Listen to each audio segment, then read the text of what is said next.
On this video, I would like to continue the grammar that I've been working on in Genesis chapter 1.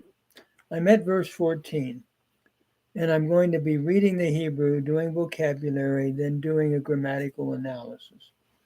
So it reads, Vayomer Elohim Yehi me'orot birkiya hashemayim lehavdil bein hayom uvein halayla. והיו לאותות ולמועדים ולימים ושנים. And God said, let there be lights, light holders, in the expanse of the heavens, to cause a division between the day and between the night, and they shall be for signs and for seasons and for days and for years. Looking at the vocabulary, we have ma'or, which is a noun meaning light holder. Then we have ot, meaning sign. Moed is season of the year, different seasons, festive seasons. And then shana is a noun meaning year. So looking at the grammar a little bit, Vayomer Elohim, and God said. Vayomer, again, is from the root amar, to say. It's a pay aleph verb, cow imperfect, third masculine singular from the root amar, with a vav consecutive. And God said. Elohim is just the proper name for God. Yehi me'orot. Yehi me'orot. Notice Yehi, let there be. Here we have a cow imperfect jussive, third masculine singular, which from the root haya. So God said, let there be light holders. Me'orot, from ma'or, means light or light holder.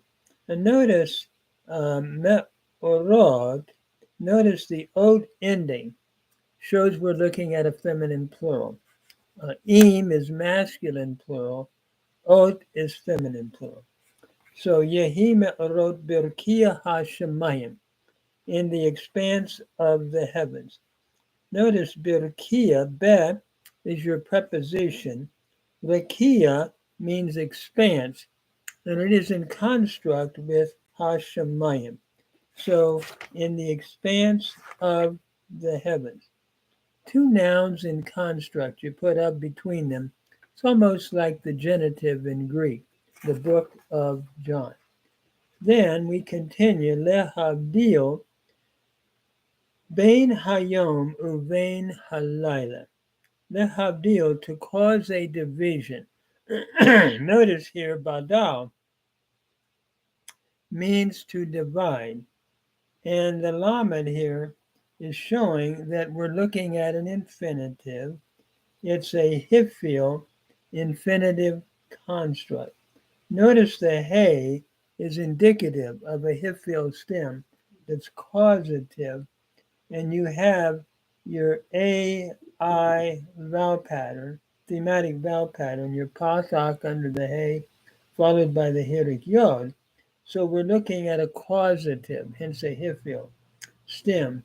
So to cause division, Bein hayom uvein halayla, between the day and between the night. Bein is the preposition between. Hayom means the day. Ha is the definite article, and yom is the noun meaning day. Uvein halayla, and vein again is between. Notice the vein here does not have the dot in it, the dogish lene. That's because it's preceded by the shuri. Uvein halayla. And when that's the case, it has a v pronunciation instead of a b. Notice your dogish lene in your begat kafat letters when you begin a word, like a bait and so forth. That's why we have it here. Bein hayom uvein halayla. Halayla is the noun meaning night, Lila. You say Lila Tov, meaning good night. And Ha is the definite article. V'hayu le'otot, and let them be for signs, or they shall be for signs. Notice here we have another interesting phenomenon in V'hayu. The root is Haya, it's a Lamed Hay verb. The Hay has dropped out. The Vav here is showing, or the U, I should say, is showing that we're looking at a third masculine plural, V'hayu, and the Vav is a Vav conversive or a Vav consecutive, and they shall be. But this is a perfect that is being converted into a future. It's interesting. The Ve, the Vav with the Shavah, will convert a perfect and put it into the future. Will convert, a perfect and make it futuristic.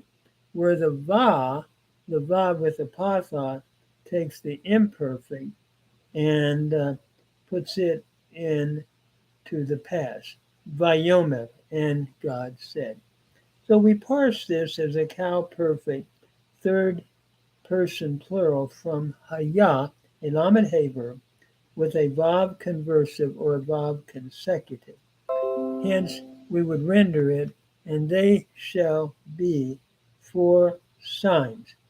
Ot means a sign, and notice the ot ending is the feminine plural ending, like we had said just previously, where im is your masculine plural. Moadim, and for seasons. U is the conjunction and. Le is your preposition to or for. Moadim means seasons of the year. They mark the calendar year. To mark off the festive seasons, I think the text is saying. And notice im is masculine plural, as we said, where ot is feminine plural. U leyamim, and for days. U is the conjunction. Le again is the preposition. Yamim is the plural for yom, and for days. Veshanim, and for years. Again, notice the im ending throughout here, looking at a masculine plural. And yom is the word for day, and shana for years. But we put that into the plural, or it's put into the plural here. So God said, let there be lights in the expanse of the heavens to cause a division between the day and between the night. And they shall be for signs and for seasons and for days and for years. So God is the source of light. The sun and the moon are simply light holders. They're going to be called the big light and the little light. They're depersonified. And so the sun and the moon are simply light holders that establish the times for festivals of worship in the Jewish yearly calendar, the text is saying. So these light holders are not to be worshipped. They are just serving you, the text is saying. But the Lord alone is the source of light. And I think that is a point that the text is making against the background where the sun, Shemesh, or Shamshu in Akkadian worship, the sun and the moon, Yareach, the moon, were worshipped. And we find this basically in your ancient Near Eastern religions. And here we are depersonifying in the text. The text is very apologetic here at that point. So don't worship the sun or the moon, the text is saying, but worship God because he is the source of light. When we come to the New Testament, it applies this idea to Christ in John 1.